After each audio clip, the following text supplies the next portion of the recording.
జై శ్రీరామ్. మనమందరము ఎదురు చూస్తున్న రోజైతే రానే వచ్చేసింది. శ్రీరాముని ప్రాణప్రతిష్ఠ అయోధ్యలో అయితే మొన్న 22 జరిగింది కదా. సో చాలా హ్యాపీగా ఉందండి. ఎందుకంటే 500 ఏళ్ల నుంచి ఎదురు చూసిన సమయం అన్నమాట ఇది. ఈ సమయంలో మన తరంలో ఇలా జరగడము, మన కళ్ళతో ఇదంతా చూడడము మన అదృష్టంగానే మనం భావించాలి. సో ఆ రోజు మా ఊర్లో ఎలా జరిగింది అనేదంతా ఈ వీడియోలో అయితే నేను షేర్ చేసుకుంటూ ఉన్నాను. శ్రీరామ్, జై శ్రీరామ్, జై శ్రీరామ్.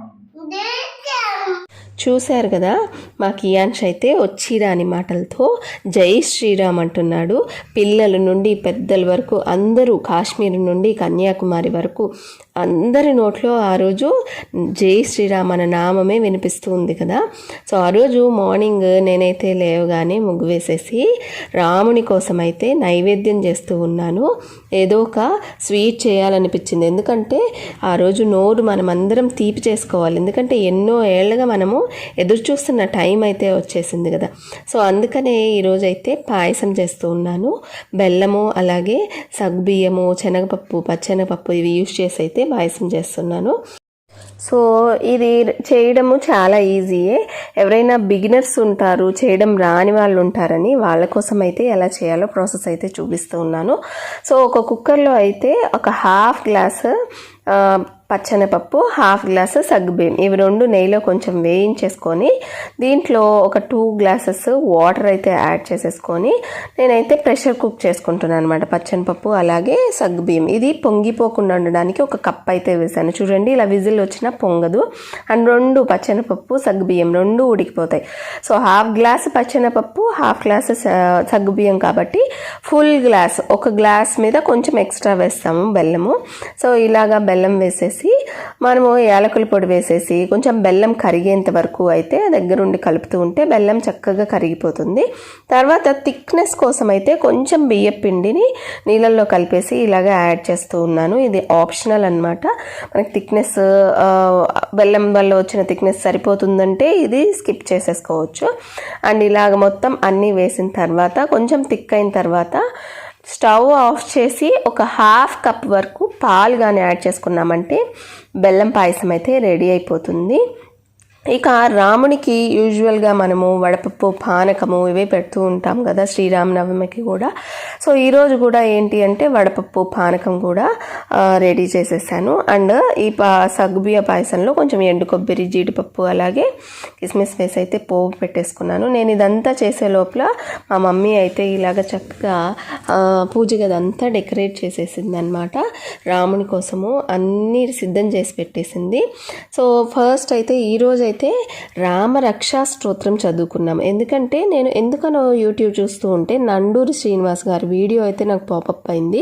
సో దాంట్లో ఆయన ఏం చెప్పారంటే ఈరోజు డెఫినెట్గా మార్నింగ్ పూజ చేసేటప్పుడు రామరక్షా స్తోత్రం చదవమని చెప్పారనమాట. అందుకని ఆ రోజు పూజలో వచ్చేసి రామరక్షా స్తోత్రం అయితే చదువుకున్నాము. అలాగా చదువుకొని నైవేద్యాలన్నీ నివేదించిన తర్వాత ఇక ఈశాన్యం మూల రోజు మేమైతే ఇలాగ ఒక కాపర్ గ్లాస్లో కొంచెం పూలు, అక్షింతలు వేసేసి ఇలాగ ఈశాన్యం మూల అయితే పెడుతూ ఉంటాం అనమాట. ఈశాన్యం ఈశ్వర స్థానం కదా, అందుకని అక్కడ నీళ్లు పెడుతూ ఉంటాము. సో ఈరోజైతే వంట ఫాస్ట్గా కుక్ చేసేసుకున్నాం అనమాట. సింపుల్గా చేసేసుకున్నాను, ఎందుకంటే నేను రామాలయం వెళ్ళాలనుకుంటున్నాను కాబట్టి. సో సోయా పులావ్ రుపిన్కి క్యారేజ్ కోసం అయితే కుక్ చేశాను. సో అది, ఇంకా పప్పు, చారు, బెండకాయ పచ్చడి, అలాగే దొండకాయ వేపుడు ఇవన్నీ రెడీ చేసుకొని ఫాస్ట్గా అయితే 10:30 కల్లా మా ఊరిలోని రామాలయంకి అయితే వెళ్ళిపోయాను అనమాట. ఈ రామాలయము కొత్తగా కన్స్ట్రక్ట్ చేశారు. పాత గుడిని రీమోడల్ చేశారనమాట. చాలా బాగుంది. సో రీమోడల్ చేసిన తర్వాత నేనైతే ఒక వీడియో కూడా అప్లోడ్ చేశాను, మా ఊరి రామాలయం అని చెప్పేసి. ఎవరైనా చూడని వాళ్ళు ఆ లింక్ని అయితే డిస్క్రిప్షన్లో ఇస్తాను, చూసేసేయండి. సో ఇలాగా రాముడు వారు, కోదండరాముల వారు ఎదురుగా ఇలాగా హనుమంతుడు వారు ఉంటారనమాట. అండ్ ఈ గుడిలో వచ్చేసి ప్రధాన అర్చకులు శ్రీకాంత్ స్వామి. ఎన్నో ఏళ్ళగా ఈ రాముల వారి సేవలోనే ఆయన ఉన్నారనమాట. ఇది రాముల వారి గుడిలో రామకోట రాసే స్తూపం ఉంటుంది కదా, ఆ స్తూపం అనమాట. ఈ స్తూపంలో వచ్చేసి రామకోటిని అయితే నిక్షిప్తం చేస్తూ ఉంటారు. అండ్ గుడి చుట్టూ అయితే చక్కగా ఇలాగా అష్టలక్ష్మిలు అలాగే దశావతారాలు ఇవన్నీ చక్కగా ఉంటాయన్నమాట. సో ఆ రోజైతే మొత్తం గుడంతా కూడా ఎటు పక్క చూసినా కానీ రామనామమే వినిపిస్తూ ఉందన్నమాట. ఒక చిన్న అయోధ్యలాగా మారిపోయింది ఆ రోజు. ఎందుకంటే ఆ గుడి చైర్మన్ కాటమరెడ్డి కృష్ణారెడ్డి గారు, అలాగే మా కన్నికా పరమేశ్వరి గుడి కోశాధికారి మెంటా రమేష్ గారు, వీళ్ళందరూ అలాగే ఆలయ కమిటీ సభ్యులందరూ కలిసి ఇక్కడైతే బాగా సెలబ్రేట్ చేశారనమాట. అంటే ఒక ప్రొజెక్టర్ని అయితే పెద్ద స్క్రీన్ అయితే అరేంజ్ చేసేసి లైవ్ని అయితే ఇక్కడైతే టెలికాస్ట్ చేశారు. అండ్ అలాగే కోలాటాలు ఇవన్నీ అయితే ఆర్గనైజ్ చేశారనమాట ఇక్కడ. సో దీనివల్ల అందరూ భక్తులందరూ వచ్చారు. వచ్చిన వాళ్ళందరికీ తీర్థ ప్రసాదాలు అవన్నీ కూడా ఏర్పాటు చేశారు. సో అందుకనే చాలామంది భక్తులు అయితే ఇక్కడకు రావడం అయితే జరిగింది. అండ్ అలాగే మా ఆర్యవైశ్య మహిళా బృందం అయితే ఇలాగా కోలాటం అయితే చేస్తూ ఉన్నారు.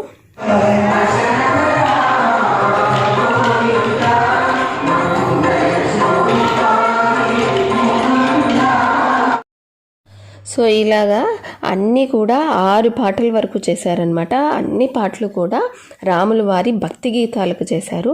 సో ఈ పాటలన్నీ వింటూ ఆ కోలాటం అంతా చూస్తూ ఉంటే అందరూ రామతత్వంలో మునిగిపోయి ఉన్నారనమాట. అంత బాగా చేశారు. అండ్ అలాగే మనకి రాముడికి చాలా సంబంధం ఉందండి.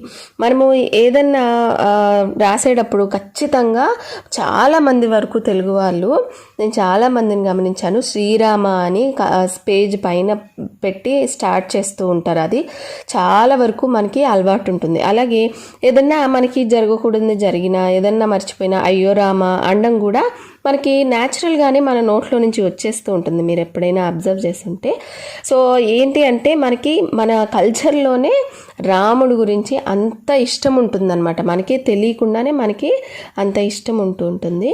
సో ఇలాగా కోలాటాలన్నీ చేసిన తర్వాత అయితే కరెక్ట్గా 12:20 అలా అయిందనమాట. 12:15 అలాగా ఇంకా ఇలా అందరం కూడా కూర్చొని లైవ్ని అయితే చూస్తూ ఉన్నాము. ఇక లైవ్లో మోడీ గారు వచ్చి అలాగా ప్రాణప్రతిష్ఠ చేస్తూ ఉంటే ఇక గుడిలో అయితే అందరూ కన్నార్పకుండా చూస్తూ ఉన్నారు.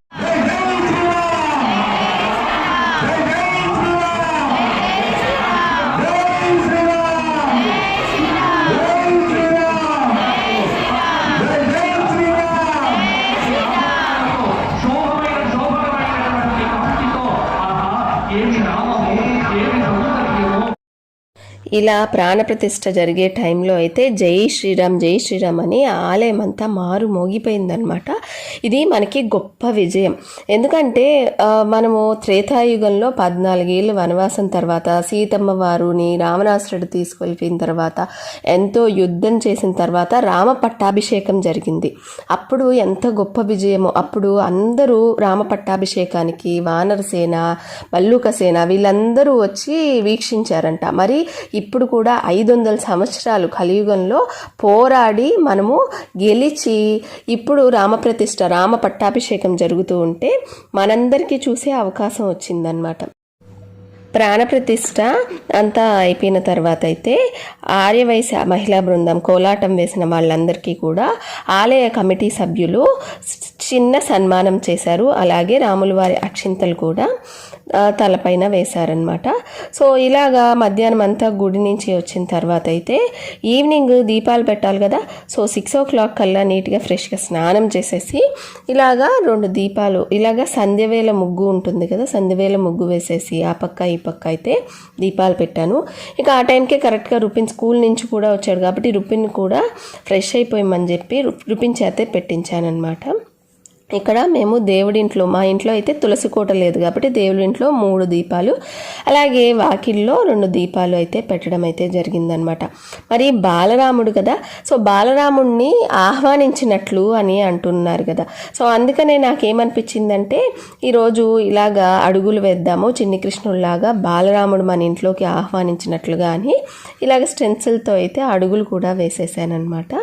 సో మరి ఎందుకు 5 దీపాలు పెట్టమంటున్నారు అని చాలామంది చాలామందికి అయితే తెలియదు. ఏంటి అంటే ఇది ఎందుకు ఇలా చేస్తున్నారంటే 500 ఏళ్ళు 5 తరాలు పోరాడారు కదా ఈ ప్రాణప్రతిష్ఠ కోసము. అందుకని ఈ 500 ఏళ్ళు 5 తరాలకు ప్రతీకగా 5 దీపాలను రామయ్యకి స్వాగతం చెప్పినట్లుగా ఇలా పెట్టమని అయితే చెప్పారనమాట. సో ఆ రోజు ఇలాగైతే మేమైతే 5 దీపాలు పెట్టేశాము. అసలు రాముడు వాని విగ్రహం చూస్తే నాకైతే ఎంత ముచ్చటగా అనిపించిందో. అసలు 5 ఏళ్ల బాలుడు విగ్రహం కదా, పిల్లలు ఎంత స్వచ్ఛంగా ఉంటారు, మనం చూస్తే వాళ్ళు కల్మషం లేకుండా ఎంత స్వచ్ఛంగా అనిపిస్తుందో ఆ విగ్రహం చూస్తే కూడా అంతే స్వచ్ఛంగా అనిపించింది అనమాట.